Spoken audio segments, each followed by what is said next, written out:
Bonjour à toutes, comment il est la Réunion? Bon, je vais me présenter, je m'appelle Bianca et je reviens du Mexique d'où je vous ai rapporté des images de ce superbe pays. Alors comme vous le savez, le Mexique est un pays immense et il faudrait beaucoup de temps pour le visiter. Moi j'ai décidé de faire un maximum de choses en un minimum de temps et vous allez voir comment on fait. Je choisis Air France pour voyager et après un vol de 13 heures, on arrive à Mexico. Arrivé à Mexico à 17 heures, un petit tour à l'hôtel et direction Plaza Garibaldi. La place Garibaldi, la place des mariachis, au lieu du machisme mexicain, ou du moins de l'idée qu'on s'en fait.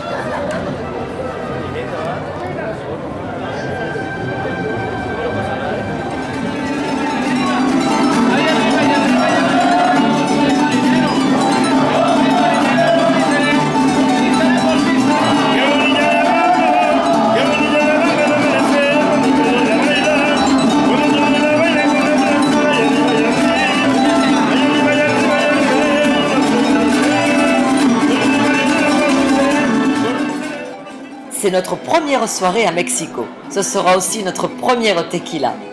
Cet alcool, extrait d'une sorte de cactus, est une spécialité de la région de Mexico.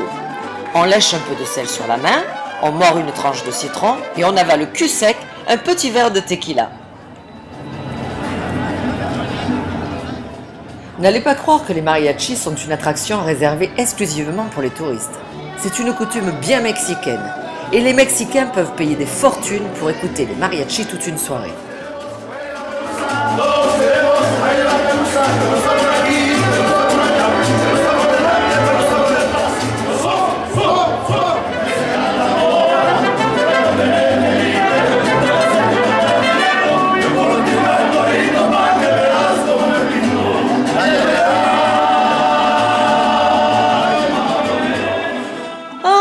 Quel chanteur, quel charmeur, quels hommes ces mariachis.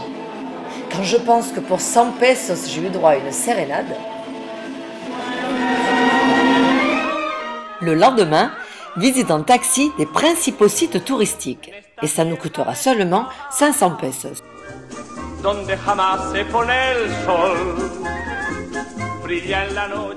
La pollution est telle à Mexico que la circulation y est souvent alternée. Naturellement, les plus fortunés ont plusieurs voitures, ce qui leur permet de circuler en permanence.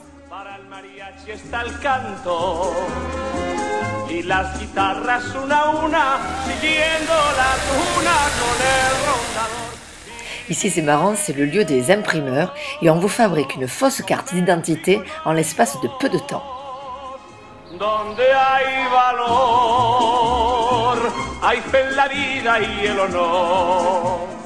Mexico est située sur une zone sismique et elle subira un terrible tremblement de terre en 1985. Et la récente épidémie de grippe porcine a été elle aussi dévastatrice sur le tourisme, qui brille par son absence. Mexico, Mexico.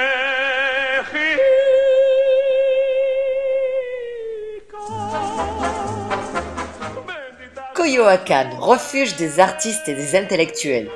Ici vécut Diego Rivera, Trotsky et surtout la peintre la plus culte du Mexique, Frida Kahlo. Sa maison, la Casa Azul, est maintenant un musée.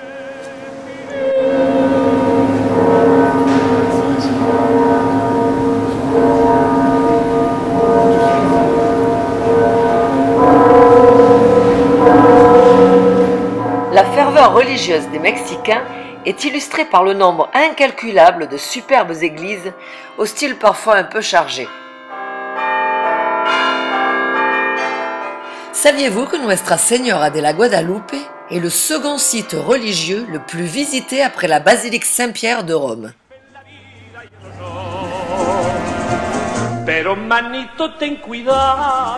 Ah, les marchés du Mexique.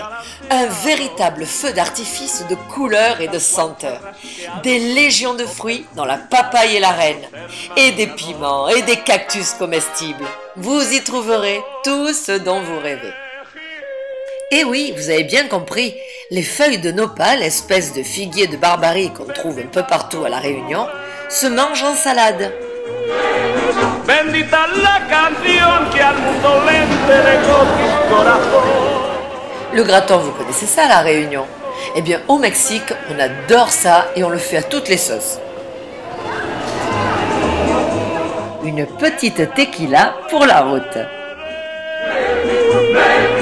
La feria de la flor para el amor. Allez, après les marchés, je vous amène à Xochimilco, lieu incontournable quand vous visitez Mexico.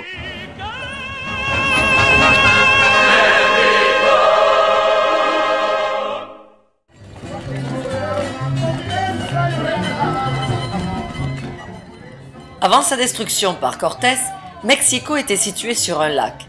Et Xochimilco, véritable jardin flottant, est un des derniers vestiges de cette époque.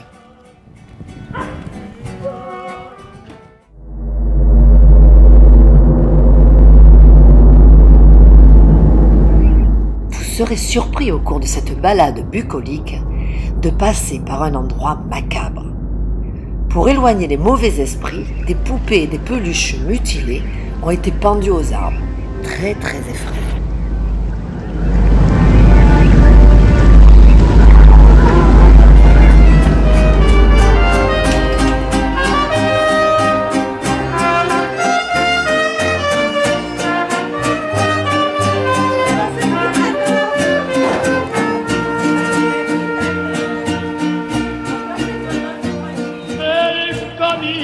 Pour 200 pesos, vous aurez droit à une barque à vous tout seul. Et si vous voulez, vous pouvez y déjeuner au son des mariachis. C'est bien, non?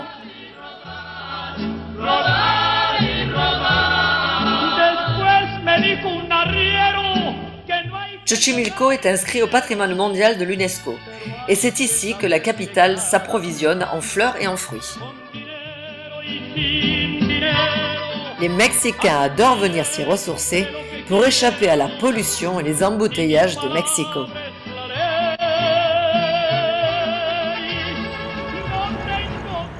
Le Mexique a un réseau de bus incroyable. Vous pouvez même y voyager en grand luxe. On a choisi la compagnie ADO et nous partons de Mexico à 17h30 pour arriver à Puebla 2 heures après.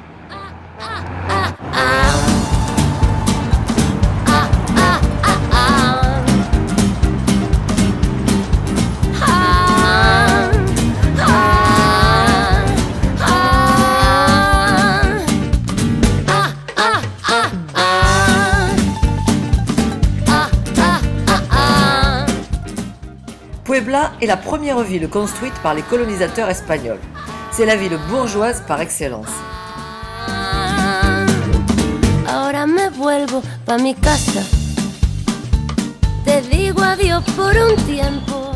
La spécialité culinaire de Puebla est le mole poblano, généralement de la dinde agrémentée d'une sauce au cacao, piment et banane.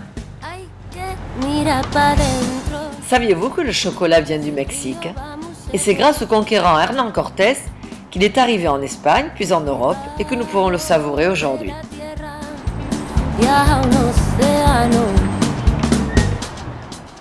Un petit conseil, pour avoir une vision générale sur toute la ville, prenez le tranvía touristique. Vous en avez presque dans toutes les villes.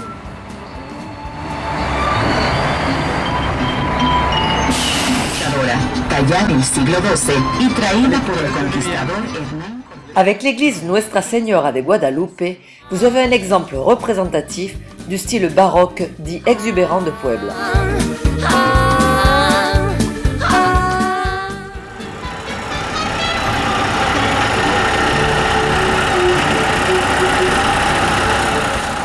Et oui, les embouteillages sont aussi de mise à Puebla.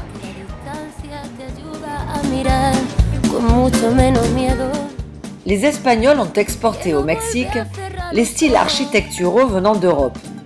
Le style plateauresque, rappelant le travail de l'orfèvrerie, le baroque qui explosera dans le rococo pour finir enfin dans l'ultra-rococo avec le style churrigueresque, sans oublier l'influence maure, le style mudéjar. Et enfin, l'influence propre des Indiens qui donneront l'empreinte si caractéristique à l'esthétique du Mexique.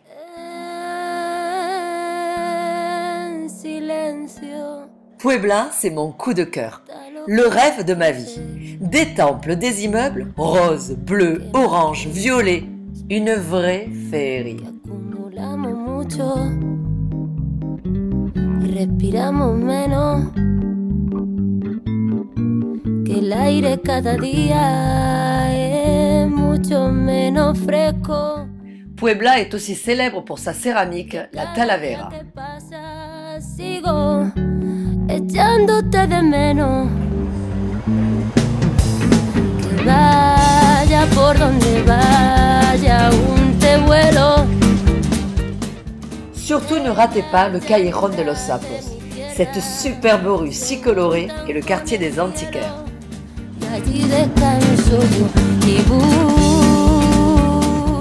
Et oui, mesdames et messieurs, l'esthétique de ce qui nous entoure influence notre façon d'être. Comme la mer, le soleil et les cocotiers influencent le merveilleux caractère des Réunionnais. Et la grisaille, le mauvais caractère des Parisiens. Et je peux vous dire que si les Mexicains sont si affables, accueillants, doux, joviaux et souriants, ce n'est pas un hasard.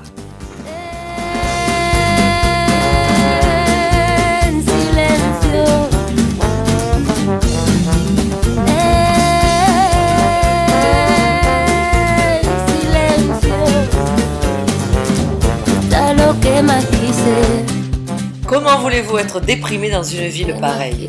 Une orgie de couleurs qui invite à la bonne humeur, à la convivialité, à l'insouciance, au chant, à la musique et à la fête. Ça, c'est Puebla. Derrière l'église San Francisco, vous y trouverez le repère des mariachis, El Mercado. Et là, j'y retrouve l'ambiance si inhérente au quartier des mariachis. Cette espèce d'atmosphère virile, mais ingénue et puérile à la fois. Macho sûrement, mais si attachant.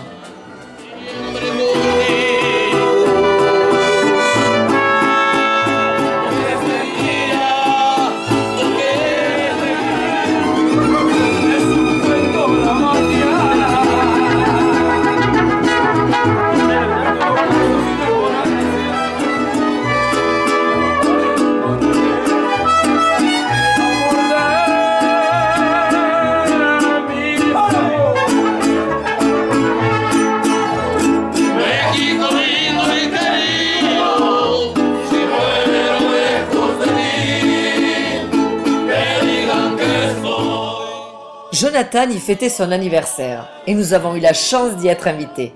Attention, tequila et chansons à gogo!